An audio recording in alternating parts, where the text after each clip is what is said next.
విజయనగరం జిల్లా రేగిడి మండలం తునివాడ గ్రామం వద్ద స్కూల్ బస్సు అదుపు తప్పి పొలాల్లోకి దూసుకెళ్లింది. ప్రమాద సమయంలో బస్సులో 6 విద్యార్థులు ఉన్నట్లు స్థానికులు చెబుతున్నారు. ఓ విద్యార్థిని కాలు బస్సు కింద చిక్కుకున్నట్లు తెలిపారు. బ్రేకులు ఫెయిల్ కావడంతోనే ప్రమాదం జరిగినట్టు తెలుస్తోంది. బస్సుకు ఫిట్నెస్ లేదని గ్రామస్తులు చెబుతున్నారు.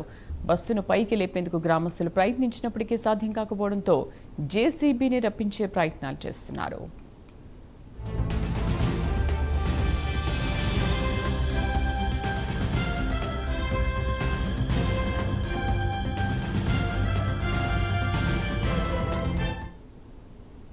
కంప్లీట్ నాకు తెలిసినంత మాత్రమే నేను ఎప్పుడు మా కాలం దగ్గర పెడతారు మేమే చూస్తాను నవ్వుతాను. కనీసం ఒక సంవత్సరానికి ఒక 5-6 దాపాలు నవ్వుతాను. ఈ మధ్యకాలంలో 7-8 దాపాలు 2 తాటలు పెట్టి లాగాం డ్రమ్ముతో. అయ్యా బేగ డ్రమ్ములు పెట్టానువే కాబట్టి నువ్వు బండి మారుస్తాను నేపథ్యం మీ మేనేజ్మెంట్ కంప్లైంట్ రేపు పొద్దున జరగడానికి జరిగిన బేగ బండి అయితే రేపు పొద్దున యాక్సిడెంట్లు అవుతావే ఇక్కడ నువ్వు పెట్టినంత బండి మరి నువ్వు తీగిరానంటే ఆ వేళ 2 రోజులు 4-5 సార్లు ఆగిపోయింది. తాటలతో నాగినాము బేగ డ్రమ్ములు పెడితే వచ్చినాడు మెకానిక్. నేను అన్నాను మళ్ళీ వెనక నుంచి రేపు బాబు జరగడానికి జరిగితే రేపు పొద్దున యాక్సిడెంట్ అయిపోతే నువ్వు మట్టుకు మీ కంప్లైంట్ ఇయ్య. ఒకటి ఇంజనీర్ కూడా మార్చినట్లు ఏటి పొగ మాకు కలమాలు ఎడకొంతనమని అన్నాను.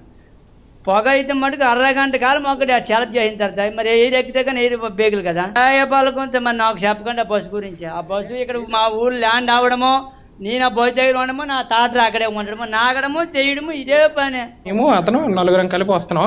4 వస్తుంటే మేము చనిపోయిన దగ్గరికి వెళ్తున్నాం వేరే దగ్గరికి. ఇక్కడికి వచ్చేసరికి ఇంక బస్ స్టార్ట్ అయ్యి ఇంకా ఇంజిన్ ఆన్లోనే ఉంది.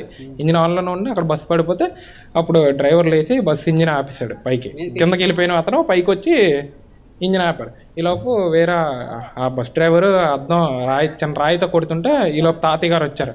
తాతయ్య గారు వచ్చి వేరే ఆవిడ కర్ర తెస్తే ఆ కర్రతో కొట్టారు. ఆ కర్రతో కొడితే అది రాలేదు. సో ఆ కర్రతో కొట్టినప్పుడు గట్టిగా వచ్చింది. ఆ షీట్ మొత్తం వచ్చేస్తే ఆ షీట్ పక్కేసి లోపలికి వెళ్ళారు. నిల్చున్న పిల్లలు వస్తారు బయటికి. కానీ ఆ కాలు ఉండిపోయిన పాప రాలేపింది. ఈలోపు ఊర్లో వాళ్ళందరూ వస్తారు. వచ్చేసరికి పైకి ఎత్తడానికి ట్రై చేశారు కానీ ఎంతైనా అవ్వలేదు.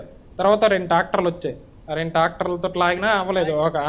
ఆ గురువు గారు ఆ ట్రాక్టర్ తెచ్చారు వెనక్కి గట్ట ఉంచి తర్వాత అప్పుడు కుక్లైన్తో తీశారు పైకి. సార్ మాది నాయకుల వలస. మాకు శివంలో మనిషి అయిన పని మేము వస్తాం అటు నుంచి.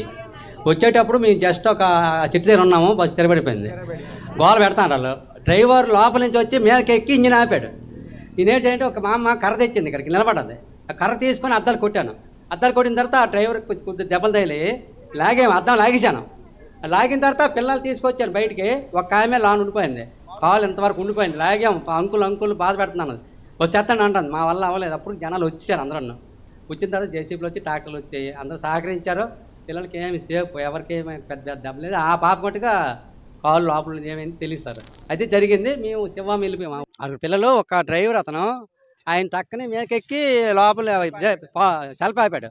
ఆపిన తర్వాత అద్దం కొట్టినా రావట్లేదు. ఆ రాయితో కొడతాడు అతను.